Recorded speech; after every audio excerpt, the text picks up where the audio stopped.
Pernah tak anda terfikir kan, kita dah berpuluh tahun merdeka, tapi kenapa isu perpaduan ni, dia macam satu kerja rumah yang tak pernah siap? Hari ni, jom kita cuba rungkaikan perjalanan yang cukup rumit ni bersama-sama. Okey, jom kita terus masuk ke soalan utamanya. Soalan yang sentiasa berlegar-legar dalam kepala kita semua. Benda ni lah yang kita bualkan kat kedai mamak dan benda ni jugalah yang dibahaskan kat parlimen. Kenapa kan? Kenapa perpaduan yang sebenar-benarnya tu masih rasa macam satu impian? Petikan ni memang tepat menusuk kalbu kan? Aman dalam tegang. Bunyinya macam, ya itulah kita. Luaran nampak okey, kita boleh pergi kerja, lepak mamak semeja. Tapi, kita semua tahu kan, ada butang-butang sensitif yang kalau tertekan sikit je, suasana tu boleh jadi lain macam. Itulah dia, aman dalam tegang. Jadi, macam mana kita nak faham teka-teki ini? Okey, untuk kita nampak gambaran yang lebih jelas, kita akan gunakan 3 konsep utama sebagai kanta pembesar kita.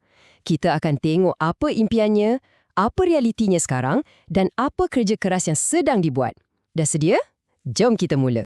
Baiklah, yang pertama sekali, jom kita bincangkan tentang destinasi akhir, matlamat agung yang semua orang sebut-sebutkan, iaitu perpaduan. Tapi apa sebenarnya maksud perpaduan ni? Bayangkan, perpaduan ni macam puncak Gunung Everest. Ia adalah matlamat tertinggi yang paling ideal yang kita duk sembang sejak zaman merdeka lagi. Satu keadaan di mana kita semua, tak kira kaum, tak kira agama, benar-benar sebati dan bersatu di bawah satu bumbung bangsa Malaysia. Memang satu impian yang sangat-sangat indah kan? Dan kita semua pernah rasa intipan ke puncak tu kan? Ingat tak masa final Olimpik Datuk Lee Chong Wei, satu Malaysia bersorak, tak kira siapa. Itulah dia detik perpaduan. Tapi, pada masa yang sama, kita juga hidup dalam detik perbezaan setiap hari. Cara kita sambut raya, adat resam kita, malah perdebatan tentang bahasa. Kedua-dua detik ni wujud serentak. Inilah uniknya Malaysia. Okey, jadi kalau perpaduan tu puncak Everest, soalan sekarang, kita ni kat mana sebenarnya? Apa realiti kita hari ini? Nah, ini membawa kita ke konsep yang kedua, iaitu kesepaduan. Kalau tadi kita cakap pasal puncak, kesepaduan ni pula ibarat base camp kita. Kita belum sampai puncak, tapi kita dah berjaya dirikan satu tapak perkemahan yang kukuh, aman dan stabil. Inilah yang kita nampak hari-hari. Jiran India tolong Melayu angkat barang pindah rumah, peniaga Cina bagi diskon kat pelanggan Melayu kat pasar. Benda ni berjalan lancar, ia berfungsi, ia aman. Itulah kesepaduan. Tapi kan, ada satu benda yang menarik kat sini. Walaupun base camp kita ni aman, kenapa kadang-kadang kita masih rasa ada macam satu jurang antara kita? Kenapa ada rasa tak senang sikit? Untuk faham puncanya, kita kena pusing balik, tengok sejarah. Semuanya bermula dari sini, dari zaman kolonial British. Mereka bawa masuk nenek moyang kaum Cina dan India untuk kerja di lombong dan ladang. Tujuannya ekonomi, hasilnya kita jadi masyarakat majmuk yang berwarna-warni. Tapi ada satu tapi yang besar. Dasar pecah dan perintah British bukan setakat di bibir. Mereka betul-betul asingkan kita. Melayu di kampung, Cina di bandar, India di estate. Kita duduk sebelah menyebelaya, tapi kita tak dibiasakan untuk hidup bersama. Dan inilah warisan yang kita kena uruskan sampai ke hari. Warisan inilah yang mewujudkan apa yang pakar panggil defisit sosial. Anggap je ia macam lohong-lohong atau jurang yang wujud antara kita disebabkan perbezaan etnik, agama, bahasa, sekolah, sampailah ke politik. Jurang-jurang inilah yang jadi punca rasa tegang dalam keadaan kita yang aman. Dan jurang-jurang inilah yang kita kena sentiasa urus dengan hati-hati. Jadi, kita dah ada impian, iaitu perpaduan. Kita dah tahu realiti kita, iaitu kesepaduan yang ada defisit sosial. Soalan paling besar sekarang, macam mana kita nak rapatkan jurang ni? Di sinilah konsep ketiga dan yang paling aktif masuk, iaitu penyatupaduan. Inilah dia, kerja kerasnya. Kalau tadi kita guna analogi gunung, penyatupaduan ni adalah proses pendakian tu sendiri. Langkah demi langkah, dari base camp, kesepaduan, untuk menuju ke puncak. Perpaduan. Dan ini bukan projek mega yang ada tarikh siap.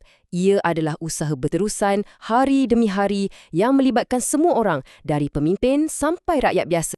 Jadi, macam mana kerja-kerja pendakian ini dibuat? Apa peralatan yang kita guna untuk bina jambatan merentasi jurang-jurang sosial ni? Menurut sumber kajian kita, ada 3 alat utama yang sentiasa digunakan. Dan inilah dia 3 alat utama dalam kotak perkakas kita.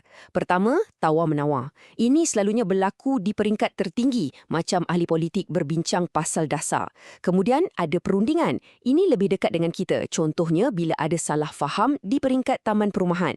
Dan akhir sekali, mediasi. Bila keadaan dah tegang sikit dan kita perlukan orang tengah yang neutral untuk tolong selesaikan. 3 benda inilah jentera yang senyap-senyap bekerja di belakang tabir untuk pastikan negara kita terus stabil. Okey, sekarang mari kita undur sikit ke belakang dan gabungkan ketiga-tiga konsep ni. Perpaduan, kesepaduan, penyatu paduan. Apa gambaran besar yang kita nampak? Kesimpulan paling penting yang kita boleh ambil ialah membina perpaduan ni bukannya macam membina jambatan yang ada tarikh siap. Ia lebih kepada menjaga sebuah taman yang sentiasa perlukan perhatian. Satu proses yang takkan pernah tamat. Selagi Malaysia ada kepelbagaian, selagi itulah kerja-kerja penyatu paduan ini akan jadi tugas setiap generasi, termasuk kita. Tapi ini membawa kita kepada satu persoalan yang sangat kritikal. Kalau ia satu perjalanan yang tak ada penghujung, macam mana kita nak tahu kita sedang maju ke depan atau sebenarnya kita dah tergelincir ke belakang? Takkan nak harap pada rasa-rasa atau sentimen je kan? Tanpa ukuran yang jelas, kita ni macam berjalan dalam gelap. Dan di sinilah kita ditinggalkan dengan satu cadangan yang mungkin agak berani. Fikirkan sejenak. Kita ada indeks untuk ukur prestasi ekonomi, indeks untuk kesihatan, macam-macam lagi. Jadi persoalannya, takkanlah sudah tiba masanya untuk kita wujudkan satu indeks perpaduan nasional supaya kita boleh ukur secara objektif sejauh mana kita dah berjaya dalam perjalanan ni, supaya kita tak lagi berteka-teki. Apa pendapat anda? Satu soalan untuk kita fikirkan bersama.